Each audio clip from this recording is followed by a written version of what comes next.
Halo Trivers, jumpa lagi dengan saya Randy. Sekarang kita akan coba bahas yang baru ya. Jadi biasanya setiap kali weekly info, saya selalu bahas yang namanya rekomendasi koin ataupun token dari sisi technical analisa dan juga fundamental analisisnya ya. Nah, kali ini kita akan coba melakukan pendekatan dan juga analisa market kripto, di mana technical analisa ini kan selalu butuh yang namanya indikator. Nah, otomatis akan ada sedikit penjelasan indikator apa saja yang Thrift sering pakai. Jadi analisa dari tim research kita sering memakai beberapa trending indikator dan juga momentum indikator ya. Stay tune sampai akhir ya. Halo Thrivers, kita mulai ya. Di sini ada penjelasan mengenai pendekatan dan analisa market kripto. Dari beberapa acara webinar kemarin ataupun dari annual research-nya Thrift, pendekatan dalam cryptocurrency itu selalu punya acuan ya. Ada 4 acuan di sini yang kita selalu soroti. Pertama dari on-chain datanya. Ya, jadi seperti apa behind the scene-nya untuk blockchain tersebut seperti Bitcoin ataupun Ethereum. Nah, yang kedua ada hash rate dan pertambahan user melalui wallet. Nah, tentunya kita tahu ya underlying asetnya dari kripto ini tidak sama dengan market saham. Otomatis hash rate atau kecepatan dari jaringan tersebut juga respon dari pengguna blockchain tersebut ya, baik itu hanya sisi developer ataupun market kriptonya, ini mencerminkan pergerakan harga ataupun volatilitas ya, dan juga volumenya tentunya akan bertambah. Nah, yang ketiga ada institusi dan retail. Jadi setiap centralized exchange ataupun decentralized exchange itu pastinya mereka mempengaruhi persebaran dari koin ataupun token ya.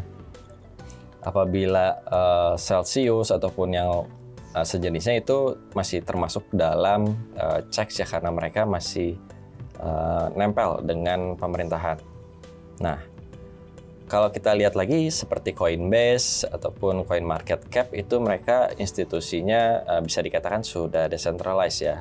Dan setiap persebaran dari hasil likuidasi transaksi yang terjadi itu tentu akan mempengaruhi harga di cryptocurrency-nya. Nah, lalu yang terakhir ada sentimen global.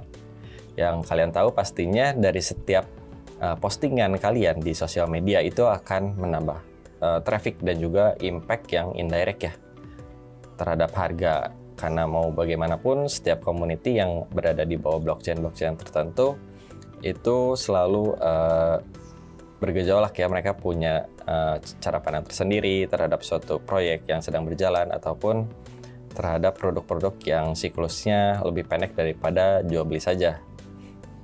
Selanjutnya, analisa teknikal. Nah, analisa teknikal ini selalu digunakan dalam berbagai instrumen investasi ya pada umumnya, dan trading. Trading yang kalian tahu ada derivatif, ada juga saham ya.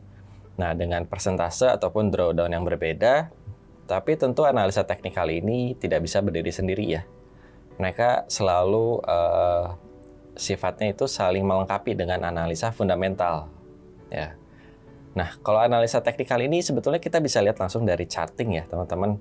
Dari charting kalian bisa buka platformnya dari Thrift application, New Thrift Marketnya, kalian bisa buka dari situ ataupun mungkin sampai ada yang pakai bantuan platform seperti TradingView ya.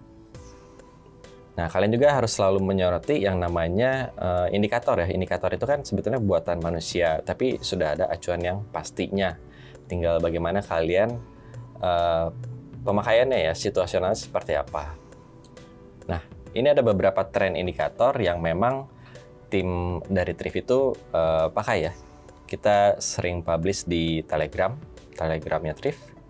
Dan juga beberapa tren indikator ini memang sangat membantu untuk membaca skimming ataupun untuk konsisten strategi aja ya.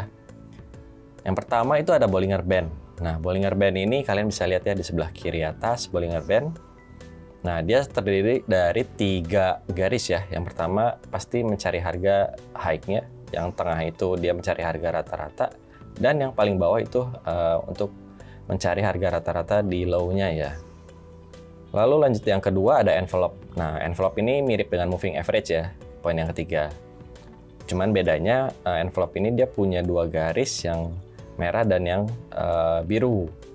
Mereka bergerak di antara candle dan itu memudahkan kita untuk melihat apakah posisi candle-nya ada di bawah garis envelope ataupun di atas. Apabila si garis tersebut ada di atas harga atau candle-nya, berarti masih bearish, dan kebalikannya ya.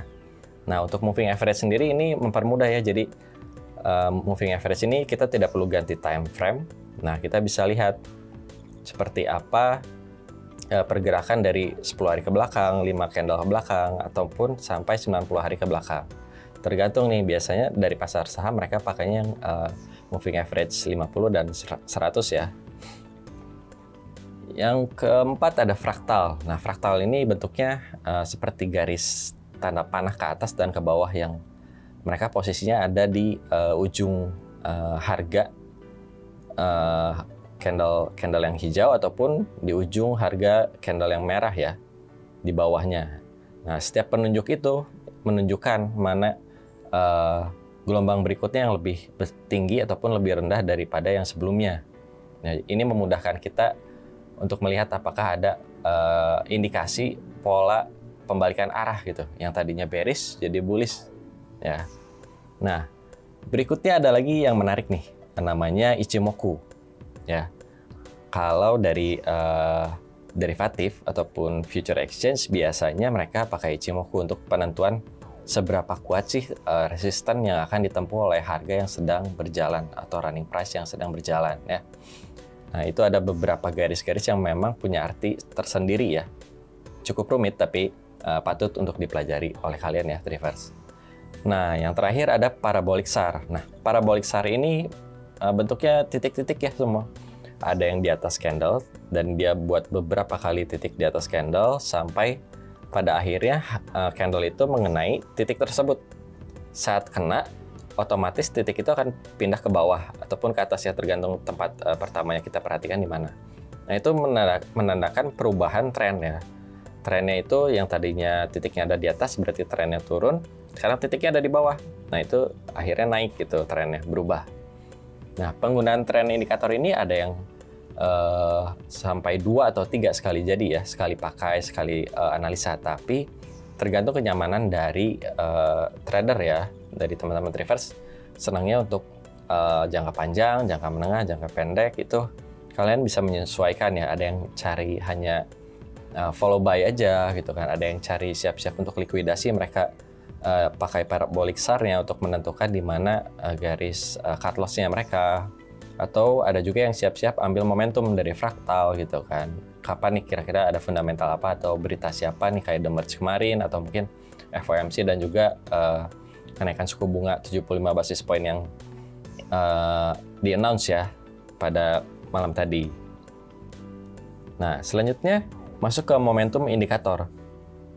Momentum ini ya tentu nggak mengikuti sentimen global ya. Jadi momentum ini benar-benar kita cari dari day trading ataupun trading harian, kira-kira akan ke arah mana nih momentum yang bisa kita ambilnya. Apakah pada saat market itu sudah mulai jenuh untuk pembelian saatnya melakukan penjualan, ataupun saat market jenuh melakukan penjualan dan saatnya pembelian dimulai gitu. Nah, untuk memudahkan kita biasanya pakai yang namanya stokastik ya. Stokastik itu bisa kelihatan nih untuk market yang volatilitasnya cukup tinggi atau grafiknya itu nggak bolak-balik melulu ya atau sideways. Kita bisa tahu di sini seberapa tinggi dia naik dan kapan akan turunnya. Biasa diinformasikan dari stokastik ini di mana dia akan segera berbalik arah untuk melakukan koreksi harga turun ya. Ada juga yang stokastik ditambah RSI, Relative Strength Index. Jadi gimana nyamannya kalian ya. Kalau kalian sudah mengerti dari stokastiknya sendiri, lalu berangkat ke RSI-nya dan di-combine, tentu ada unsur yang digabungkan ya di situ ya. Nah, selanjutnya yang paling trending gitu ya di momentum indikator ini, volume ya. Karena volume itu sudah secara eksplisit dan juga sudah ditaruh gitu ya di atas sebelah kanan atas di tampilan Newtrade Market, tentunya kalian juga aware besarannya berapa dan mana volume yang tinggi pada saat ditunjukkan di candle atau di grafik ya. Jadi pada saat charting nanti di sebelah bawah candle-candle itu ada garis-garis hijau dan juga merah. Yang hijau itu artinya pembelian, yang merah itu artinya penjualan atau likuidasi. Tapi tidak tentu dengan kalau disejajarkan dengan candle yang di atasnya, seperti gambar yang di bawah ini, yang kiri bawah. Nah, tentunya kalian bisa lihat ya, di sini hijau, di sini juga bisa hijau, atau mungkin kebalikannya. Nah, kalau kebalikannya, bisa kita asumsikan di situ ada pemain besar yang masuk ke situ ya untuk melakukan penjualan. Gitu. Jadi banyak yang belinya, tapi harganya turun. Nah, itu berarti kan ada kuantiti besar yang dilepas sekali jadi di saat time frame tersebut ya, di candle itu. Nah, yang selanjutnya ada MACD. MACD ini untuk benar-benar lihat indikasi pembalikan arah. Jadi beberapa tren indikator yang tadi seperti Bollinger ataupun envelope ataupun parabolic SAR ini dibantu dengan momentum indikator kapan perubahan harga akan terjadi ya. Garis-garis yang ke atas itu menandakan bullish, dan kebalikannya garis-garis yang ke bawah ini adalah yang bearishnya. Selanjutnya batuk. Ya. Selanjutnya relative strength index yang tadi ya. Ini berbeda dengan stokastik di mana titik jenuhnya adalah di level 20 dan 80 ya garisnya ya. Kalau kalian temukan ini ada 2 garis. Nah, untuk relative strength index ini dia ada di level di tengahnya. Jadi pembacaannya setiap kali mereka breakout ke atas harga garis tersebut, itu saatnya balik arah juga gitu. Yang terakhir ada money flow index. Ini berguna sebetulnya untuk pasar saham ataupun lebih ke derivatif ya, karena kita tahu dari marketnya kripto itu tidak ada yang namanya financial statement-nya. Tapi money flow index ini kadang dipakai untuk melihat juga sih volatilitasnya seperti apa, ataupun supply demand-nya ini terbentuknya sejauh apa gitu kan.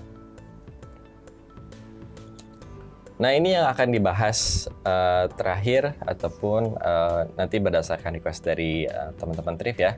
Situational pattern ini kategorinya sebetulnya masih cukup luas ya yang harus dipelajari teman-teman Thrifers, tapi mungkin kita harus coba perlahan-lahan belajar satu persatu ya, seperti pola-pola head and shoulder, ada juga flag, bentuk candle yang seperti bendera, ataupun pola-pola candle-nya ada pola candle yang hammer, ada juga yang wedge, ada juga yang shooting star gitu kan. Setiap kali pola-pola candle itu berulang, otomatis candle-candle berikutnya itu akan membentuk sesuai dengan histori yang pernah terjadi sebelumnya. Jadi ini juga bisa jadi salah satu parameter ya untuk teman-teman melakukan pembelian ataupun penjualan. Nah, lalu ada juga yang disebut double bottom. Jadi setelah mereka membuat pola, di satu sisinya dia bikin satu high yang tinggi, lalu dia mengalami penurunan, kembali lagi dia bikin harga yang lebih tinggi ataupun sama ketinggiannya, seperti gambar yang di kanan ini. Nah, ini mengindikasikan dia bearish setelah itu. Ya, karena sudah 2 kali tes harga resisten, otomatis dia akan jatuh. Tapi harga double bottom, double high ini dia nggak akan selalu persis ya angkanya ya, tapi mendekati similar ya. Ditambah dengan bentuk-bentuk candle yang memadai ya. Yang terakhir ada Fibonacci yang sering dipakai ya. Nah, Fibonacci ini sebetulnya lebih melihat kepada pantulan ya. Di atas level 50 itu pasti bullish, di bawah level 50 itu bearish ya. Jadinya penuturannya seperti itu. Di bawah itu mereka pasti masih bolak-balik harganya, sideway ya. Oke, teman-teman Thrifers, semoga mendapat banyak ilmu dari sini. Jangan lupa kalian catat apa yang penting, apa yang kalian mau tanyakan bisa tanyakan via YouTube ataupun via Telegram. Dan kalian bisa banyak belajar lebih apabila bertanya ya teman-teman ya. Otomatis dengan kalian tahu tren indikator dan momentum indikator, selanjutnya kalian bisa buat buku trading kalian dan mulai konsisten. Kalian bisa trading dan investasi dengan aman di Thrift. Thank you.